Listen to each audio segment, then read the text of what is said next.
Hello everyone, welcome to my YouTube channel. My name is Dr. Neha Kushwaha. Today we are starting an important exam oriented topic 1. In this video, we will discuss the definition, epidemiology, risk factor and skin anatomy. बाकी classification, complication, zone of wounds, effect of burn injury, burn wound healing and management हम आगे आने वाली videos में देखेंगे. तो हम आज स्टार्ट करते हैं यहाँ पे बर्न की definition. A burn is a wound in which skin tissues are destroyed, leading to loss of skin and impaired skin function. तो बर्न जो है, बर्न एक वुंड या एक चोट होती है जिसमें स्किन के टिश्यू जो है डैमेज या डिस्ट्रॉय हो जाते हैं, जिसके कारण से स्किन का लॉस होता है और स्किन जो अपना नॉर्मल काम होती है वो ठीक से नहीं कर पाती. तो सबसे पहले क्या हुआ? सबसे पहले बर्न हुआ.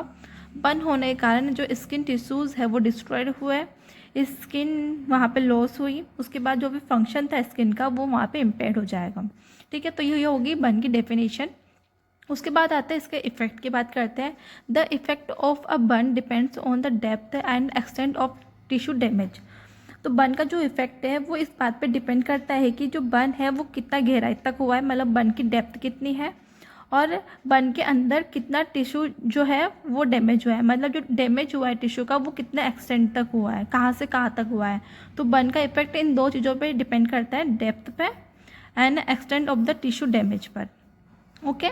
उसके अलावा बात करते हैं WHO की. According to WHO burn are caused bye.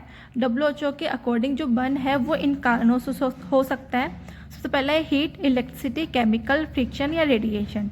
Heat के कारण क्यों बर्न होगा? हीट बर्न तब होता है जब कोई आग जो है वो लग जाती है, उसमें अपना जो बॉडी पार्ट है वो जल जाता है, या फिर जब हम किसी हॉट ऑब्जेक्ट को पकड़ लेते हैं उस कारण से बर्न हो सकता है.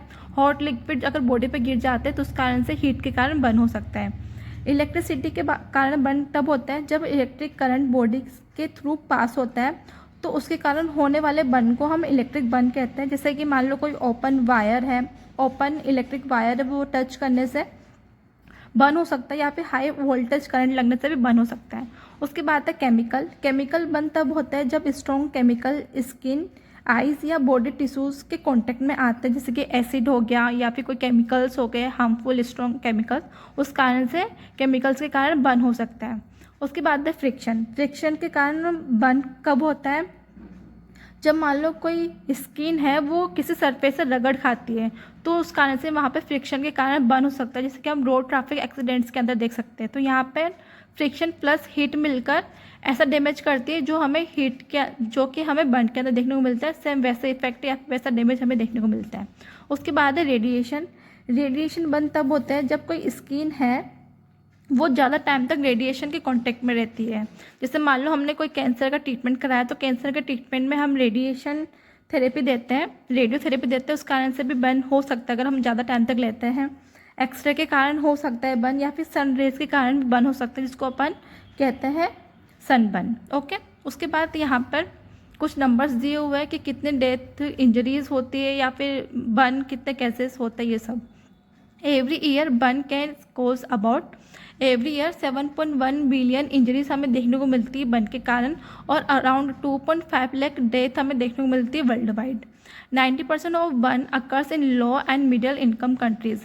90% जो बर्न का जो केस होता है ना वो हमें लो एंड मिडिल इनकम कंट्रीज़ के अंदर देखने को मिलता है, क्योंकि वहाँ पे अवेयरनेस, फैसिलिटीज़ ये सब जो है वो कम होती है, सेफ्टी कम होती है. इस कारण से लो एंड मिडिल इनकम कंट्रीज़ के अंदर बर्न के केसेस ज़्यादा देखने को मिलते हैं. There has been a significant reduction in burn related death in recent year. Recent years के अंदर ये जो burn related जो भी केस जो हमें देखने को मिल रहे थे वो कम हुआ है. ऐसा क्यों हुआ है? क्योंकि इम्प्रूवमेंट हुआ है कुछ चीज़ों के अंदर, जैसे कि बेटर रिससिटेशन मेथड्स हुए हैं, मेडिकल सर्जिकल ट्रीटमेंट जो है उसके अंदर इम्प्रूवमेंट हुआ है, और ऑनगोइंग रिसर्च इन बर्न केयर. बर्न केयर के अंदर रिसर्च जो है वो ज़्यादा हो रही है, जिस कारण से अवेयरनेस ज़्यादा बढ़ रही है, तो बर्न के जो चांसेस जो केस हो रहे थे वो कम हो रहे हैं. अब बर्न का इंट्रोडक्शन और डेफिनेशन को समझने के बाद हम यहाँ पे पढ़ेंगे इसकी एपिडेमियोलॉजी. तो एपिडेमियोलॉजी के अंदर लिखा हुआ है around 96% of the death causing fire related burn occurs in low and middle income countries. Around 1 million people suffer moderate to severe burn each year in India. तो एपिडेमियोलॉजी के अंदर लिखा हुआ है लगभग 96% जो है fire related burn death low and low and middle income countries के अंदर देखने को मिलती है। अब इसका रीज़न जो है हम पहले ही पढ़ चुके हैं, क्योंकि लो एंड मिडिल इनकम कंट्रीज़ के अंदर सेफ्टी कम होती है, अवेयरनेस कम होती है। इस कारण से हमें यहाँ पर जो डेथ का कोज है या फिर जो डेथ रेट है वो ज़्यादा देखने को मिलती है। अराउंड 1 मिलियन जो लोग हैं वो मॉडरेट टू सीवियर बर्न से सफ़र करते हैं इन इंडिया। उसके बाद आते हैं इसके एपिडेमियोलॉजी के बाद इसके रिस्क फैक्टर पढ़ते हैं। Risk factor, there are several factors that may lead to an increase incidence of burn. तो बर्न होने के चांसेस कुछ फैक्टर्स की वजह से ज़्यादा होते हैं, इन्हें रिस्क फैक्टर कहते हैं। वो फैक्टर्स कौन कौन से वो नीचे लिखे हुए हैं। सबसे पहले फैक्टर आता है gender. Females are an greater risk of burn than males due to working in the kitchen that forms one of the most common place where burn occurs. Self-directed or interpersonal violence directed towards females also contribute to an increased risk. तो gender के अंदर ये लिखा हुआ है कि females में burn का जो रिस्क है वो ज़्यादा देखने को मिलता है, क्योंकि जो फीमेल्स होती है ना वो किचन में ज़्यादा वर्क करती है। इस कारण से जो किचन होता है वो मोस्ट कॉमन प्लेस है बर्न होने का, और कभी कभी सेल्फ डायरेक्टेड या इंटरपर्सनल वायलेंस का शिकार जो होती है वो फीमेल ज़्यादा होती है। इस कारण से फीमेल्स के अंदर बर्न के जो केसेस है वो ज़्यादा देखने को मिलते हैं एज़ कम्पेयर टू मेल। उसके बाद करते हैं एज की बात। एज के अंदर आता है childrens are specially at higher risk of burn due to inappropriate adult supervision. तो बच्चों के अंदर जो चिल्ड्रन के अंदर बर्न के जो रिस्क होता है वो ज़्यादा देखने को मिलता है, क्योंकि प्रॉपर अडल्ट सुपरविजन नहीं होता है और बच्चों को डेंजर को समझ नहीं पाते डेंजर को। इस कारण से उनके अंदर हमें बर्न का केस ज़्यादा देखने को मिलता है।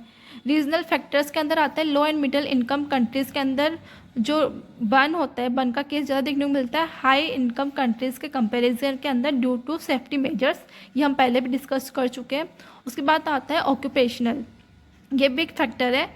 उसके अंदर क्या होता है ना, जो वर्कर्स माइंस में काम करते हैं, फैक्ट्रीज में काम करते हैं या फिर फायर सेफ्टी डिपार्टमेंट में काम करते हैं, उनके अंदर भी हायर रिस्क होता है बर्न का। उसके बाद यहाँ पर आता है कोमोर्बिडिटीज। इसके अंदर लिखा हुआ है medical condition such as epilepsy and physical and mental disability increase the risk of sustaining burn.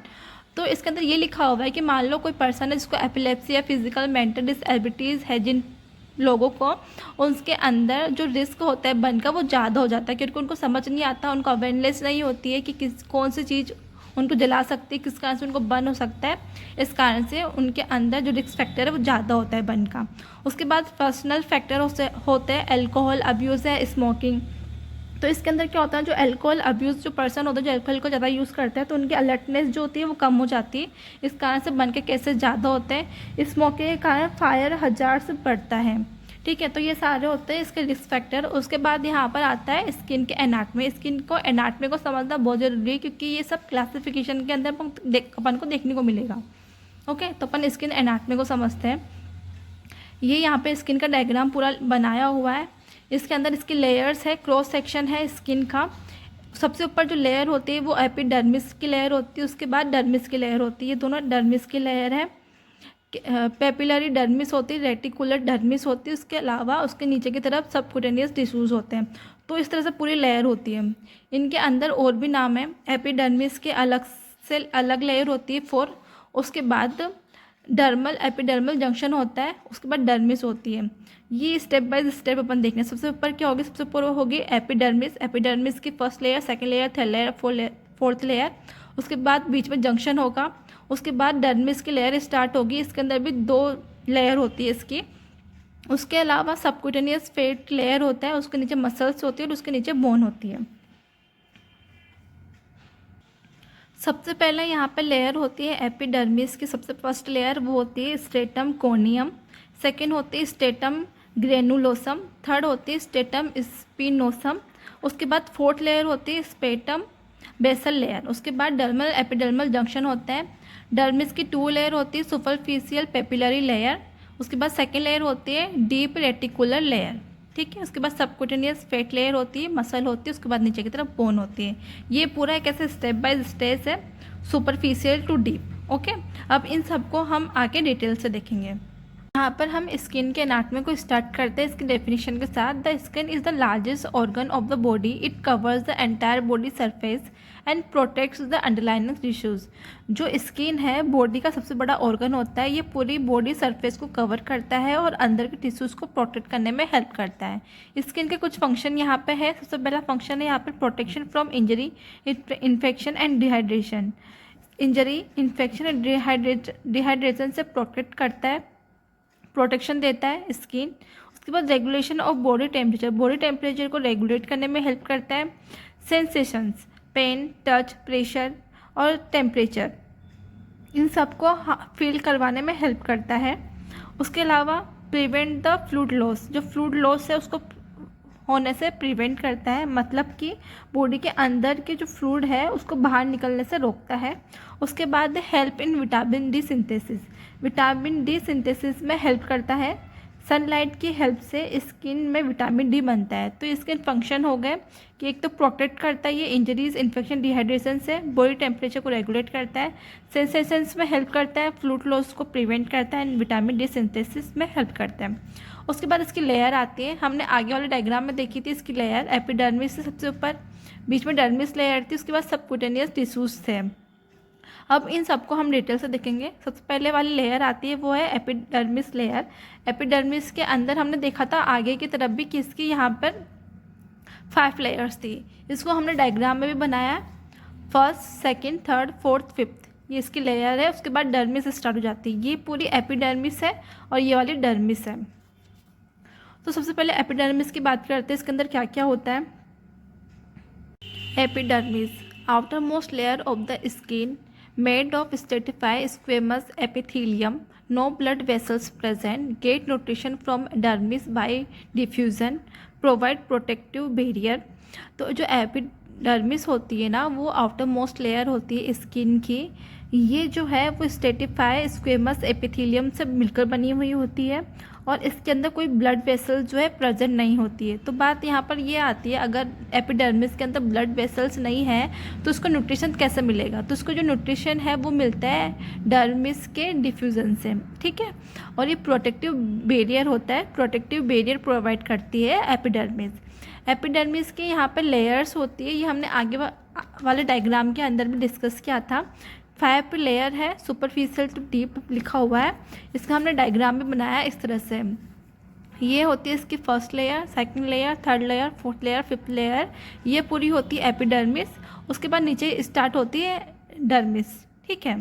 तो इसकी फर्स्ट लेयर होती है stratum conium, stratum ल्यूकिडम, stratum granulosum, उसके बाद स्ट्रेटम स्पिनोसम, स्ट्रेटम बेसल, ठीक है। ये इसकी लेयर है। और जो सेकेंड वाली लेयर है वो ओनली थिक स्किन के अंदर हमें देखने को मिलती है। उसके बाद यहाँ पर आती है सेकेंड लेयर, एपिडर्मिस के नीचे वाली लेयर जो होती है डर्मिस। डर्मिस के अंदर लिखा हुआ है lies below the epidermis, made of connective tissues, content blood vessels, nerve, sweat glands, sebaceous gland and hair follicles. जो डर्मिस होती है वो एपिडर्मिस की नीचे वाली लेयर होती है, कनेक्टिव टिश्यूज से मिलकर बनी हुई होती है और इसके अंदर ब्लड वेसल्स होता है, नर्व्स होती है, स्वेट ग्लैंड्स होती है, हेयर फॉलिकल्स, ये सब हमें देखने को मिलता है। उसके बाद डर्मिस के फंक्शन यहाँ पे है, ये हमें प्रोवाइड करती है स्ट्रेंथ एंड इलास्टिसिटी, सप्लाई करती है, ब्लड सप्लाई करती है, न्यूट्रिशन सप्लाई करती है एपिडर्मिस को, जो हमने आगे देखा कि वो एपिडर्मिस को सप्लाई करती है न्यूट्रिशंस। उसके बाद टेम्परेचर रेगुलेशन में हेल्प करती है डर्मिस लेयर, और जो भी सेंसेशंस होते हैं, टेम्परेचर हो गया या फिर टच हो गया, ये सब पेन हो गया, इन सब के लिए ये रिस्पॉन्सिबल होती है, ये सब फील करवाने में। उसके बाद सेकेंड लेयर आती है, जिसको हाइपोडर्मिस भी बोलते हैं या फिर सबक्यूटेनियस टिश्यूज भी बोलते हैं, जो कि एपिडर्मिस के नीचे हमें देखने को मिलती है। डीपेस्ट लेयर होती है, made of fat and connective tissues, fat और कनेक्टिव टिश्यूज से मिलकर बनी हुई होती है और जो भी अंडरलाइनिंग टिश्यूज है उससे कनेक्ट करने में हेल्प करती है। नीचे के जो भी टिश्यूज है उससे अटैच करके रखती है। उसके बाद आता है इसके फंक्शन के है, अंदर है insulation, shock absorption, energy storage, protection of deep tissues. यहाँ पर इंसुलेशन का मतलब है कि बॉडी हीट को मेंटेन करती है। सोप एब्जॉर्प्शन के अंदर क्या होता है ना, सोप एब्जॉर्प्शन में हेल्प करती है ये वाली लेयर, मतलब कि इंजरी से प्रोटेक्ट करने में हेल्प करती है। एनर्जी स्टोर करके रखती है, एनर्जी प्रोवाइड करती है। इसके अलावा जो भी डीपर टिश्यूज़ है उनको प्रोटेक्शन प्रोवाइड करती है। उसके बाद इनकी ब्लड सप्लाई की बात करें और नर्व सप्लाई की बात करें तो ब्लड सप्लाई ऑफ स्किन, ये स्किन की ब्लड सप्लाई की बात हो रही है। तो rich blood supply in the dermis, हमने देखा था कि डर्मिस के अंदर ब्लड सप्लाई हो रही थी, यहाँ ऊपर ही के अंदर ही कि इसके अंदर ब्लड वेसल्स होती है, ठीक है। तो यहाँ पे रिच ब्लड सप्लाई होती है। एपिडर्मिस के अंदर इतनी ज़्यादा नहीं होती, लेकिन डर्मिस के अंदर ज़्यादा होती है। ये इंपॉर्टेंट क्यों होता है? हीलिंग के अंदर, टेम्परेचर कंट्रोल के अंदर, इन सब के अंदर ये हेल्प करता है। उसके बाद नर्व सप्लाई करती है स्किन को। यहाँ पे क्या होता है ना, सेंसरी नर्व एंडिंग प्रेजेंट होती है स्किन के अंदर, जो कि रिस्पॉन्सिबल होती है pain, touch, temperature and pressure के लिए, ठीक है। तो ये लेयर्स की बात होगी और नर्व सप्लाई और ब्लड सप्लाई की बात होगी स्किन एनाटॉमी के अंदर। उसके बाद हमने देखा यहाँ पे क्या क्या, डेफिनेशन देख ली, एपिडेमियोलॉजी देख ली, उसके बाद रिस्क फैक्टर देख लिए, स्किन एनाटॉमी देख लिए। स्किन एनाटॉमी के बाद यहाँ पर नेक्स्ट पॉइंट है इटियोलॉजी। उसके बाद आएंगे क्लासिफिकेशन। यहाँ हमने लिखा नहीं है, यहाँ लिख देते हैं इटियोलॉजी। इटियोलॉजी के अंदर वही आएगा जो हमने डेफिनेशन के पास वाले पेज में देखा था कि जो इटियोलॉजी के अंदर क्या होता है, इटियोलॉजी का मतलब ये होता है बर्न होने की वजह या फिर कोज, कि जो बर्न हो रहा है वो किस कारण से हो रहा है। तो वो किस किस कारण से हो रहा है वो यहाँ पे लिखा हुआ है, flame, chemicals, slates, radiation, cold burn, inhalation, electrical burn, ठीक है। इन सब के कारण हमें बर्न देखने को मिलता है। फ्लेम के अंदर होता है फायर, फायर मतलब किसी भी आग के कारण बर्न हो जाना, जैसे कि हाउस के अंदर, कार के अंदर बर्न हो गया, फायर हो गया जिस कारण से बर्न हो गया। केमिकल्स के अंदर आता है एसिड, बेस, जो स्ट्रॉन्ग केमिकल्स होता है अगर वो बॉडी पे गिर जाते हैं उस कारण से भी बर्न होता है। अगर मान लो कोई मोस्ट हीट है या मोस्ट ड्रिंक है, बॉइलिंग फ्लूइड है, अगर वो बॉडी पे गिर जाता है और उस कारण से भी बर्न हो सकता है, तो ये भी एक बहुत बड़ा कॉज है। रेडिएशन के अंदर रेडियम हो गया, एक्सरे हो गया, अगर कंटिन्यू अपन इनको करवाते हैं या फिर लंबे टाइम तक करवाते हैं तो उस कारण से भी हमें बर्न जैसे इफेक्ट देखने को मिलते हैं। कोल्ड बर्न के अंदर अगर हम कोल्ड के अंदर ज़्यादा टाइम तक रहते हैं तो हमें वहाँ पे फ्रोस्ट बाइट वगैरह सब देखने को मिलते हैं, उसके जो इफेक्ट होते हैं वो भी बर्न की तरह ही होते हैं। इनहेलेशन के अंदर हमने कोई गैस जो है वो इनहेल कर ली है, गैस वगैरह हॉट, तो उस कारण से भी हमें बर्न देखने को मिलता है। इलेक्ट्रिकल बर्न के अंदर मान लो कोई हाई वोल्टेज इलेक्ट्रिक करंट है तो अगर वो हमारी बॉडी के अंदर लगता है तो उसके इफेक्ट भी बर्न जैसे ही होते हैं। तो ये सारे कोज है जिस कारण से बर्न देखने को मिलता है। उसके बाद आते हैं इसकी क्लासिफिकेशन, जो कि हम नेक्स्ट वीडियो के अंदर देखेंगे। क्लासिफिकेशन को 3 तरह से क्लासीफाई किया है, according to depth, according to size and एक होता है इलेक्ट्रिक बर्न। तो ये काफ़ी बड़ा टॉपिक है। क्लासिफिकेशन के अंदर, डेप्थ के अंदर भी 5 क्लासिफिकेशन है। क्लासिफिकेशन जो है साइज़ के अकॉर्डिंग, उसके अंदर भी रूल ऑफ 9 देखने को मिलता है, जो कि बहुत ज़्यादा यूज़ होता है कि बन को किस तरह से मेज़र करेंगे कि कितना बन हुआ, ये सब इलेक्ट्रिकल बन है। ये तीनों हम अब नेक्स्ट वीडियो के अंदर डिस्कस करेंगे। आपको वीडियो अच्छी लगी हो तो उसको लाइक करें, शेयर करें, सब्सक्राइब करें। Thank you.